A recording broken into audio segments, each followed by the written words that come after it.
Hello everyone and welcome to Limenia's Lab. This is Val, and in today's video we're going to talk about how to choose the right part to build your own PROTOGLOVE. First we're going to talk about the way the files are structured, because there's a lot of parts. It can get quite messy very fast. I've come up with a way to categorize and sort parts on a large scale. On the GitHub page you will have this kind of structure. The STLs will be located in hardware, ProtoGlove 1.0, STL, and from there we start to see the naming of the folders and then the files. I have a structure that goes project, category, type, option, system, size, and handedness. Project is ProtoGlove, so that's the P right here. Category is either base plate, controller mount, electronics, ProtoGuide, and so on. And then we're gonna have the type, flat rigid, flat compliant, curved rigid, curve compliant. On this one the type is a number, it can be a letter. Then you have the option, so if it's bare with a harness mounts, thumb plate, or both. So we're gonna go, and then you have the mounting system. If you glue the modules or it's modular, so I'm gonna go modular. And then we have the sizes, a number, and then L or R for left or right, that is handedness. If we go back in ProtoGuides, so that's the category, then snap, that's the type, then option, wire path through, then glued or stitched, that's the mounting system. I like to use glued. And then you can see you have the sizes. There's a small exception with ProtoGuides, is that there's two 15mm guides. We'll see that later. For the handedness we have A for ambidextrous, because you can place it on either the left or right, it doesn't matter.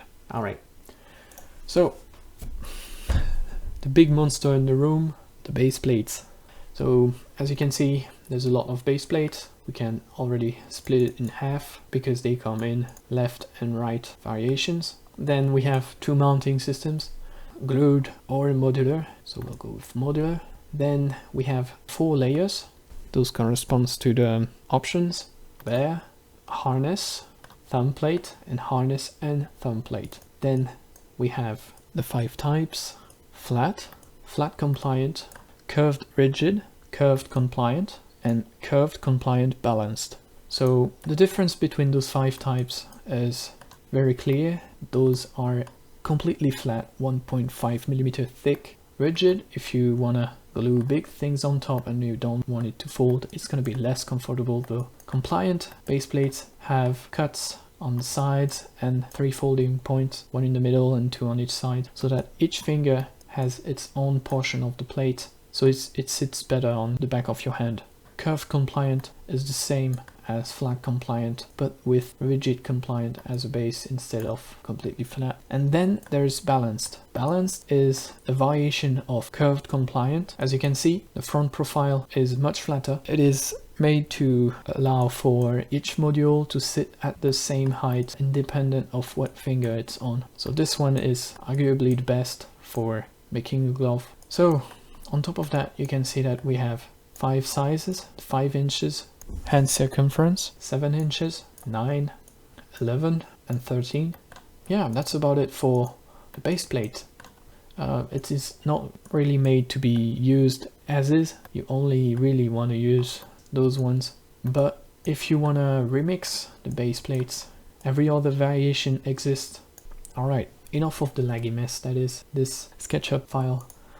Now onto the ProtoGuides. It's the second biggest folder that has a lot of options. So ProtoGuides come in multiple variety and options. Again, type, flat or snap. Those are the snap options, and those are the snap options. The snap have the snap fit mounting system for easy prototyping. You have 3 options: bare, so that means no extra features; wire path through, it has a hole that goes through the part that can accommodate a wire; and then there's zip tie pass through that can accommodate a 2.5 by 1mm zip tie for those who want to build a glove that use zip ties. As I said earlier, there's 2 different 15mm guides every time on the snap version and not on the flat version. This is because the indexing points either align align with the edges or the middle. On the 15mm one, we don't have enough space to put both. You either have the edges or the middle. As you can see, the indexing points always align the same, either the edges or the middle. Lastly, there is the option to either glue the ProtoGuide to the glove or stitch it to the glove. Alright, now for the thumb plate, category thumb plate, type glued or modular, mounting system. So those are the glued one, they're ambidextrous, and there's the modular. Indexing feature is oriented on one side of the part, so you have to have a left version and a right version. Here again, we have a lot of choice in the sizes. Every size of thumb plate varies by 2mm. It goes from the smallest one, that is 12mm, from the center, the indexing point, or the half circle here, angled, going parallel to this line, all the way to the top. It goes from 12mm, 32mm, so that's a line basically going like this.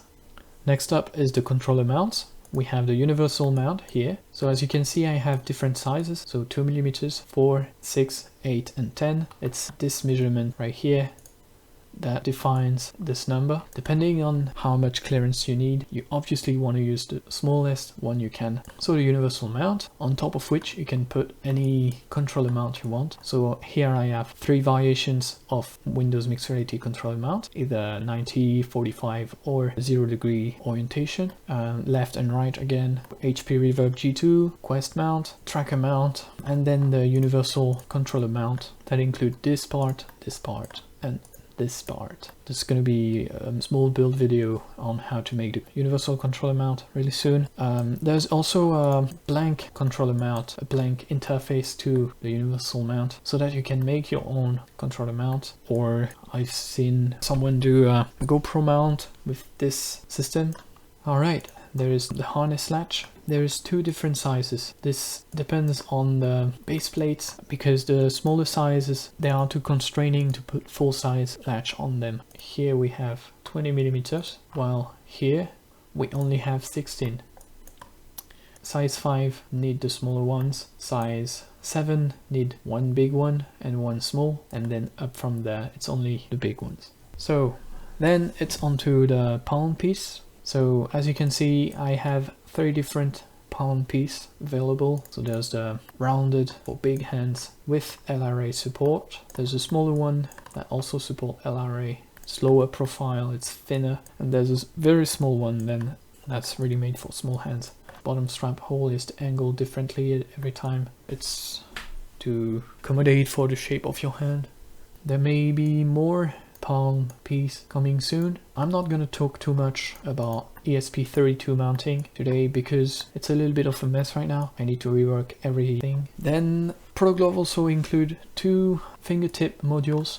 They snap onto the end of the last ProtoGuide. So there's one basic one, and then one that also can include 10mm by 2.5mm LRA vibration haptics. Also, fingertip modules are recommended for force feedback, though I don't have any design that support force feedback yet. Last thing is the remixable parts. It's the parts that you can remix to make your own design. So there's finger module that snaps on the ProtoGuides. Those parts, they come in 2 variations, edge and middle, either to be indexed on the edge of a ProtoGuide or on the middle, depending on your needs. Again, here the flat ProtoGuides can be remixed to implement your own modules on top of it if you don't want the modular design. And then there is the baseplate blank module, 2 variations again, one single snap point and then 2 snap point. Single snap point can rotate on its own a little bit, so I recommend gluing it if you're gonna make a module with it. Then the double snap point is the one you're gonna want to use if you want to make modules that attach on the base plate. And of course there's gonna be a few presets of selected parts to make your own ProtoGlove to your size that will be ready for the future modules that are coming out soon. So this is going to be the modular presets. You can choose your size, base plate, thumb plate, ProtoGuides, harness, and then I'm only going to include the smaller universal mount because this is the target for this glove, to have it as low profile as can be. Alright, I guess that's about it for this one. If you want to support me or this project, you can spare a few bucks a month on my Patreon, it would help a lot. You can subscribe to this channel or join my Discord to share your ideas, or if you need help building your glove. All links are in the description. More on ProtoGlove very soon. Thanks for watching.